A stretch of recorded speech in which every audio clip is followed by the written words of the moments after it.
Hi, my name's Rob Walker and this is the first of 4 new videos that we're doing for New Zealand Squash. A bit of an update on the ones that we've done previously, bring them back up to date. And the first video that we're doing is called Maintaining Your Squash Club. So what this is about is, before we go out to the market to market our squash club, we really have to make sure that the club is well maintained so that we've got something to sell. So it's pretty simple, but things that need to be done. So the first place to start with looking at your club is from the street. What does your signage look like from the street? At Club Kelburn, we've got a really good fluorescent sign at the road that you would have seen on the previous little clips. We have some signage on the fence that we can change the message on a regular basis with whatever deals or promotions that we've got on at the time.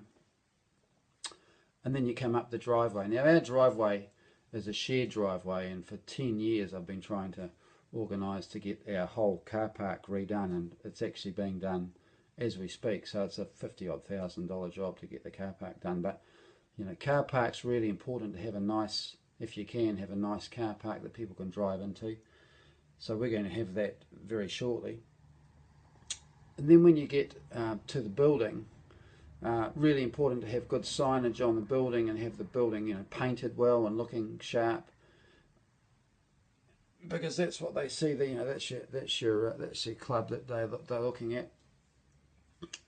And then when you come into the front door, those first 2 steps, even the steps before that, really important to make sure that as soon as you walk in the door, that's your first 2 or 3 seconds are really important to make sure that the feel of the club, the way it looks really good, really sharp. There's not bits of paper hanging off the walls, carpet's not messy, place is clean, it's warm.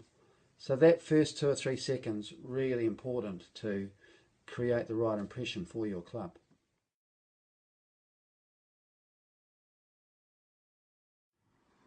So the first thing to maintain, or the most important thing to maintain in a squash court, is probably the squash courts.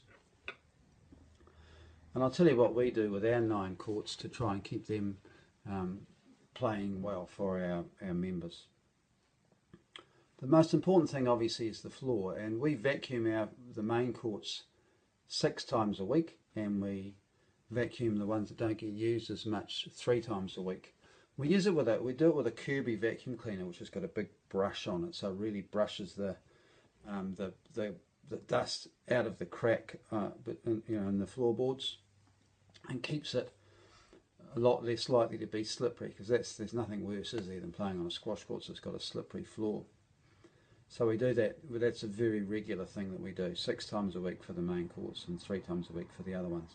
The other thing that we do, probably twice a year, is that we wash the courts. So all we do to wash them is we just flood the court with water with a hose, just enough to get it wet, and then we give it a hard broom, and then we swish the water away down the crack, down the cracks, down the side of the wall, and then dry it out. And some people seem to think that if you put water on the court, it might buckle the wood, but I've been doing it for 20 years this way and never had a problem. So that's what we do, and we don't put any cleaning agents or anything in with the water. We just put some water on the court, give it a hard brush with just a yard brush, dry it off, and it feels much more grippy again.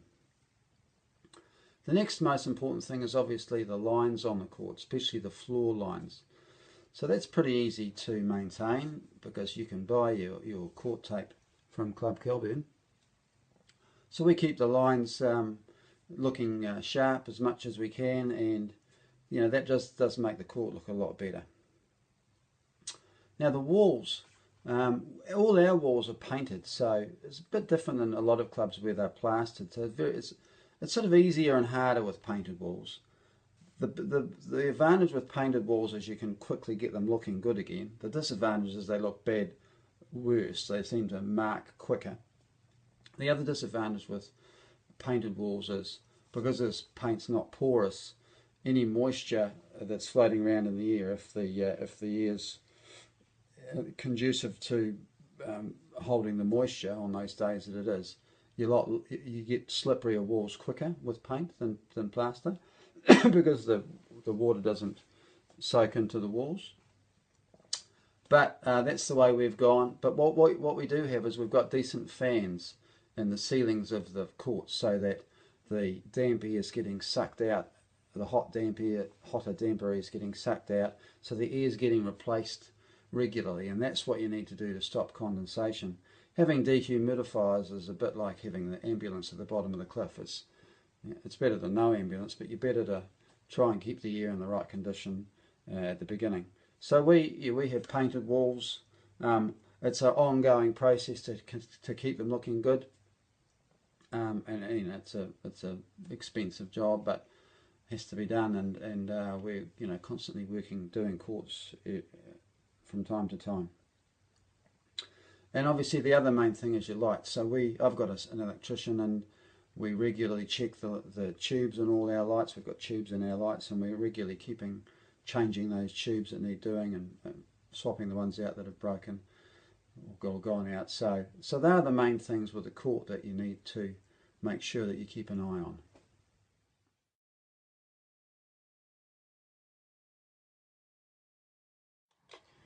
So the changing rooms, really important in a squash club or any club, to make sure that your changing rooms are up to standard.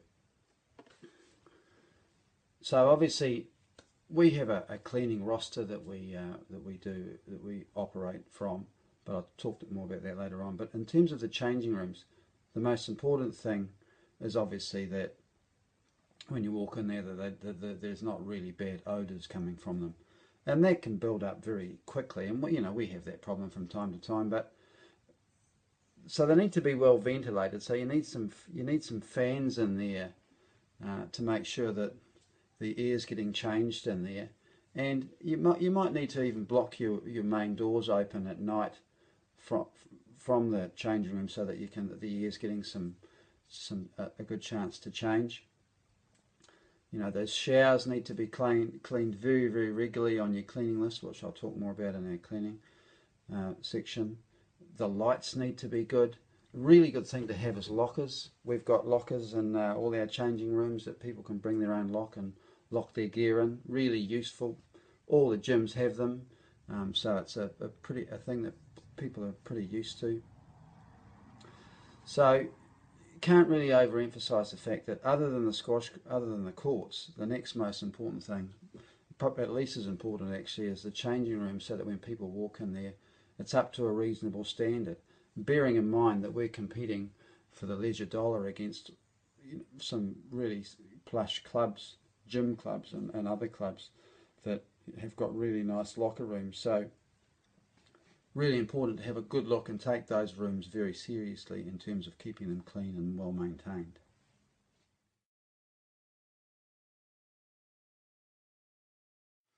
So, cleaning your club.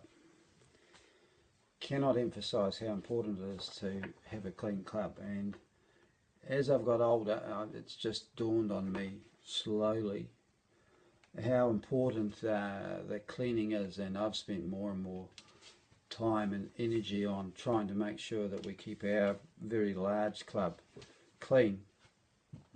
So the first thing that I have is I have a cleaning list that my cleaner has, and every day it's got the jobs that are listed on it for every day, that what he or she has to do, and that list is extensive and picky and down to the very small points, so that we know exactly what's being done every day, so that we don't just say to the cleaner, well, just clean it, do a few hours and keep it clean, because experience has shown me that doesn't happen.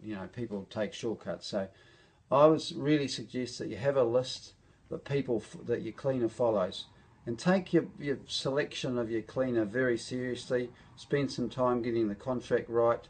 Write your list of things that you want them to do. Show them at the time of the interview what needs to be done.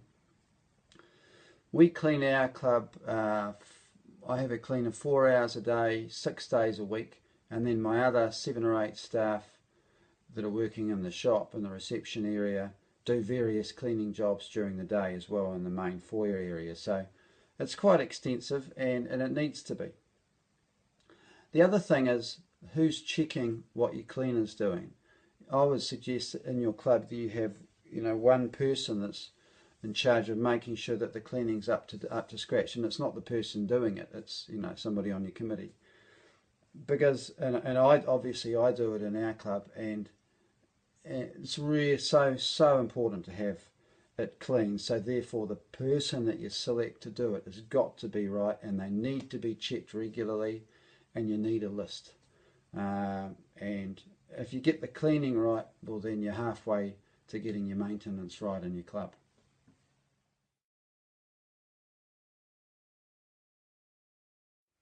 So repair and maintenance in your club. I would suggest that you sit down with, well, you get a subcommittee of 3 people that look after the repairs and maintenance in your club, and that you draw up a 3-year or a 5-year plan, whatever suits your club, and you make your list of things that you need to change in your club to get it up to speed and get it really competitive in your community. And then you need to figure out how to fund it. So our club, Club Kelburn, we self-fund everything, just about everything these days. We hardly ever get any gaming money. We have in the past a bit, but we're self-funding, and really that's got to be the ideal for clubs, rather than be reliant on funding agencies to prop you up. But last time I checked, people hadn't given up gambling, so there's still gambling money to be had out there for clubs that need to go down that road. And certainly the best clubs I've seen that have taken the most advantage out of funding agencies have developed a personal relationship with somebody in those funding agencies. They know them, they know who they're dealing with. That's the way the world is. So one way or another, you've got to get those people on board personally. You get to know them, and then you've got a chance of getting the money. But then there are other ways to look at raising money. There might be, some clubs have done debentures in the past, some clubs have done no interest loans with their members, some clubs have got rich members that have given them pieces of some money to go towards certain projects, and there's a lot of people prepared to help. You've just got to ask them. So don't be scared to look at ways of other ways of generating the revenue. But I guess the main thing is to start off is to develop your plan and then figure out how you're going to fund it.